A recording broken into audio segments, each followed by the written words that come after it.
Will of Winsbury has been traced back to 14th century Scotland. The earliest known record that we have of it in manuscript form is in a Scottish murder ballad called Faust Food Rage, which comes from the 18th century. Since then there's been numerous versions with all sorts of different lyrics. Unlike in Scotland and Wales and Ireland, English folk song collectors in the early 20th century focused mainly or almost exclusively on songs. Even though singing solo folk songs was a relatively recent innovation. Instrumental music is very different from a song because a song tells a story. And instrumental music, if it's going to remain interesting, has to unfold over time. Now, this can to some extent be done through ornamentation, but in the end, if you have too much repetition and the piece doesn't go somewhere, then it's going to become monotonous. And this is as true if you're accompanying dancers, or if you're accompanying, for instance, a church service, where the space between various events is unspecified, and so the musician has to fill that. These sorts of situations always have demanded historically a great deal of improvisational skill from various musicians. And it doesn't really matter whether you're a solo oud player in Damascus in the 15th century, or you're playing in an 18th century Shropshire a dance band, or a dance band in New York, a jazz dance band in New York in the 1930s. The challenge remains the same. Now, scores and instruction books dating from the medieval period, Renaissance, Baroque, Classical and Romantic, up until the mid-19th century, show a huge wealth of improvisational practice.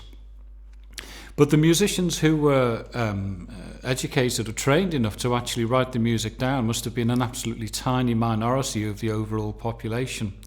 And it would be very, very wrong to assume that this degree of musical sophistication only existed amongst literate musicians.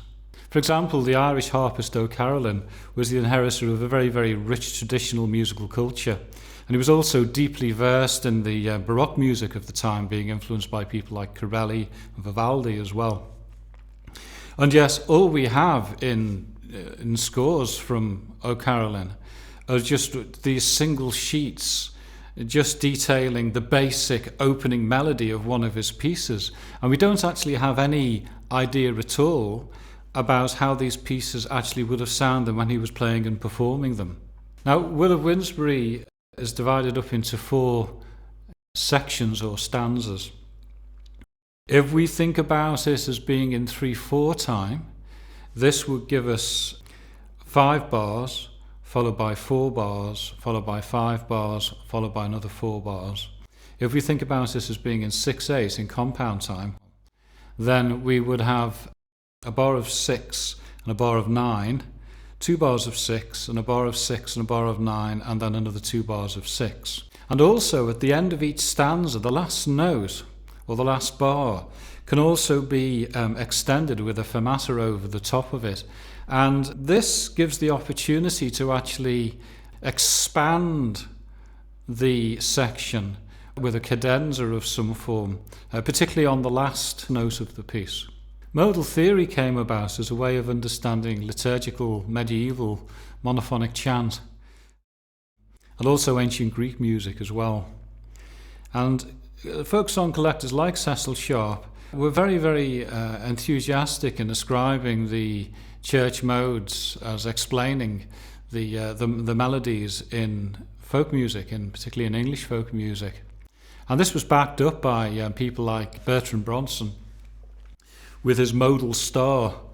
And I think to some extent as well, it's been suggested that there was a theory of survivals which was very popular in the early 20th century as well, presented by the anthropologist Edward Burnett, which might have also had some bearing on this model of folk song's origins. Nationalistic composers like Geert Vries in Norway and Vaughan Williams in England also subscribed to these ideas, and developed quite often very, very sophisticated strategies for extending modal harmony, using it as a kind of an alternative to the prevailing chromaticism that was coming out of Austria and Germany at the time.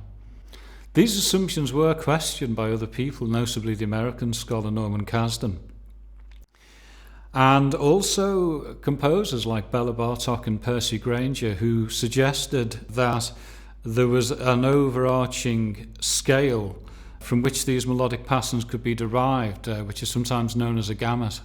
The American musicologist Samuel Bayard recognized that the folk music of North America and Northwestern Europe could be arranged into structurally related groups that he called melodic families. For me, there's a compelling parallel here between this and the makwamat, which are the models that are used to underpin the improvised music of North Africa and the Middle East. Will of Winsbury provides an interesting example of the problems that can arise when you try and ascribe a folk song to a particular mode. The melody begins and ends on E, and the overall key signature has got an F sharp in it, and this tends to suggest an E Aeolian mode. However, when I listen to it carefully, I can't help but feel that the E is the third of a C major triad, which would obviously suggest a C Lydian mode. Now, seeing each section of the piece as part of Bartok's overarching gamut is actually theoretically quite interesting to me, but from a practical point of view, it's not really terribly useful. My own approach to this has been largely intuitive and hopefully practical. What I do is I take the principal notes of the melody, the accented notes, and I designate those notes as being either the root, the third, or the fifth of a triad. This is because these notes have the closest pitch ratio relationship to each other and therefore naturally resonate strongly together. We also relate this resonant triad within the context of the overall key or tonality of the piece. And in this, I'm very, very influenced by W. Matthews' book, Harmonic Experience, which I would definitely recommend. The root, the third, and the fifth of the triad can then be used to form a bass line around which I improvise musical ideas, using the triad as a sort of a centre of gravity around which these notes orbit. So, for example, if I was going to take the first section of the piece, which I'd think about with just the roots of the chords as C, E in the first position, G, the third position, and then going up to D here in the seventh position, I might play a line like this.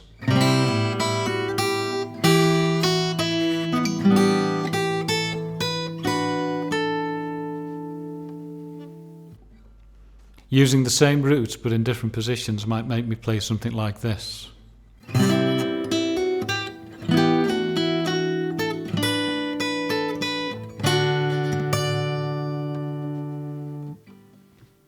However, if I took the G as the fifth of the C chord, the third of the E minor chord, the root of the G chord, and then I moved it down a semitone to F sharp, which would be the third of the D chord, then I might play something along these lines.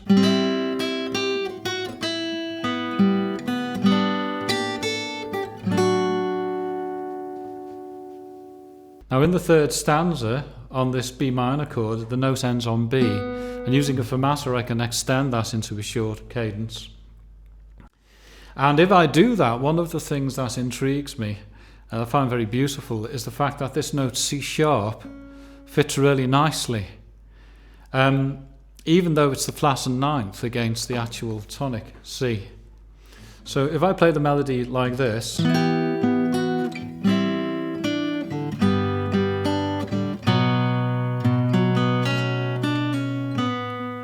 even when I go back to the eventual C major chord through the E minor and the G, the C sharp still sounds good.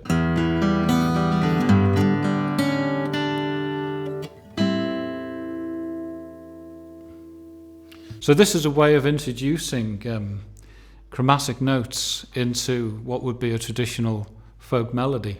It's also possible to take other symmetrical patterns and intervals and move into much more chromatic territory. So for example, I might choose to do something like this, taking that tritone as a starting point.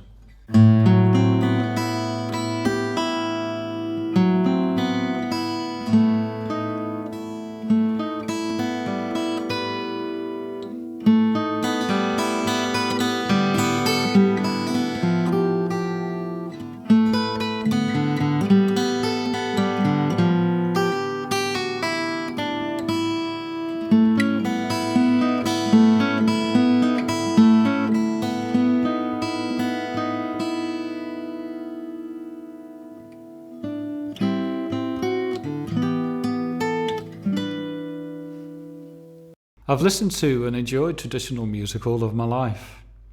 My first paid gigs were opening for some of its greatest exponents. But playing jazz and teaching jazz and classical music and all of the other musical influences that I've had is obviously going to colour everything else that I do. In the end, I can't unhear all of that music, and it's obviously going to come in and influence whatever I play. If you're interested in pursuing any of the ideas in these videos in a little bit more depth, then I have written a book about improvisation for solo guitarists, which you might like to have a look at.